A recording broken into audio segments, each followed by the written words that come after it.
చూడండి blue litmus ఇది blue litmus ఇది రెడ్ లిట్మస్ లిట్మస్ కొద్దిగా ఇది దేనికి ఉపయోగిస్తుందంటే ఆమ్లాలని క్షారాన్ని చెక్ చేయడానికి ఉపయోగిస్తుంది. ఏది ఆమ్లం ఏది క్షారం చెక్ చేయడానికి. ఉదాహరణకి ఇది ఏ రంగు బ్లూ రంగులో ఉన్నటువంటి లిట్మస్ పేపర్. ఇది బ్లూ లిట్మస్ పేపర్ ఓకేనా.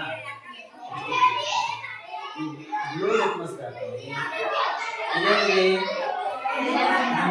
నిమ్మకాయ నీళ్ళు.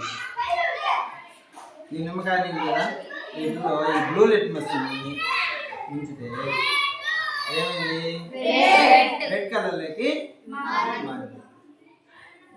ఇలాగా బ్లూ లిట్మస్ ని రెడ్ కలర్లోకి మార్చే వాటిని రెడ్ కలర్లోకి మార్చే వాటిని ఏమంటామంటే యాసిడ్స్ అంటాం ఓకేనా.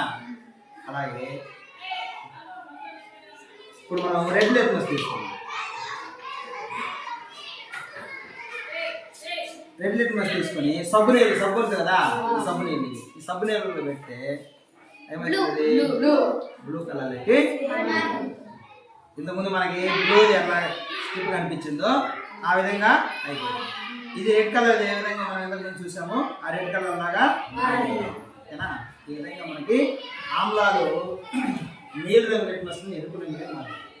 క్షారాలు ఎరుపు రంగు లిట్మస్ని నీలి రంగు లిట్మస్ని ఈ విధంగా మనము ఆమ్లాన్ని క్షారాన్ని తెలియజేయాలి. ఇప్పుడు ఇలాగే మనము చాలా కొన్ని వస్తువులు తీసుకొని ఇంట్లో వాడేటివన్నీ ఒక్కోదానికి ఇప్పుడు ఉదాహరణకి పెరుగు ఉంది. పెరుగు తీసుకొని మన లిట్మస్ పేపర్ని పెట్టి చూస్తే అది నా లిట్మస్ పేపర్ ఒకసారి మనకి బ్లూ లిట్మస్ని రెడ్గా మార్చిందంటే అది యాసిడ్. ఒకవేళ రెడ్ లిట్మస్ని బ్లూగా మార్చిందంటే అది బేస్ క్షారాన్ని తెలుస్తుంది. అట్లా ఆమ్లాన్ని క్షారాన్ని ఈ విధంగా మనము చూసుకొని టెస్ట్ చేసి వీటిని ఇండికేటర్స్ అంటారు.